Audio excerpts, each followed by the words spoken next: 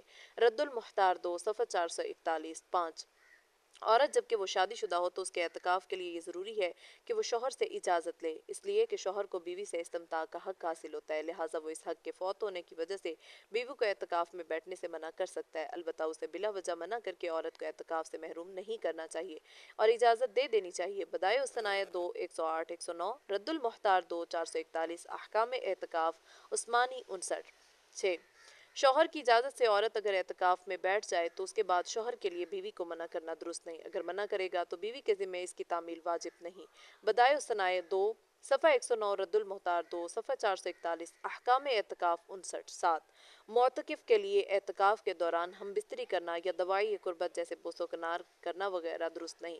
اگر ہم بستری ہو جائے گرچہ زبردستی ہی کیوں نہ ہو تب بھی اعتکاف فاسد ہو جائے گا۔ در مختار 2 صفحہ 450۔ 8، حیض و نفاس کی حالت میں عورت اعتکاف میں نہیں بیٹھ سکتی، اسی طرح اگر عورت کو اعتکاف کے دوران حیض و نفاس کی حالت پیش آ جائے تب بھی اعتکاف باقی نہیں رہتا، ٹوٹ جاتا ہے، اس لیے کہ حیض و نفاس سے پاک ہونا اعتکاف کے صحیح ہونے کے لیے ضروریہ ہے۔ ہندیہ 1 صفحہ 211 213۔ نمبر 9، دوران اعتکاف اگر عورت کو حیض آ جائے تو جس دن حیض شروع ہوا صرف اسی دن کے اعتکاف کی قضا کرنا واجب ہے، مکمل 10 دنوں کے اعتکاف کی قضا کرنا لازم نہیں۔ احسن الفتاویٰ 4 صفحہ 512۔ 10، عورت نے گھر میں جس جگہ اعتکاف کیا ہو وہ اس کے لیے اعتکاف کے دوران مسجد کے حکم میں ہے، وہاں سے شرعی ضرورت کے بغیر ہٹنا گھر کے کسی اور حصے میں جانا درست نہیں، اگر جائے گی تو اعتکاف ٹوٹ جائے گا، لہٰذا عورتیں اعتکاف کے دوران اپنی جگہ بیٹھنے سینے پرونے کا کام کر سکتی ہیں مگر خود اٹھ کر نہ جائیں۔ نیز بہتر یہ ہے کہ اعتکاف کے دوران تمام تر توجہ تلاوت، ذکر، تسبیحات اور عبادت کی طرف رہے، دوسرے کاموں میں زیادہ وقت صرف نہ کریں۔ احکام اعتکاف 60۔ 11، اگر گھر میں کوئی کھانا پکانے والا نہ ہو تو عورت مسجد بیت یعنی اپنے اعتکاف گاہ میں رہتے ہوئے کھانا پکا سکتی ہے۔ محمودیہ 10 صفحہ 251۔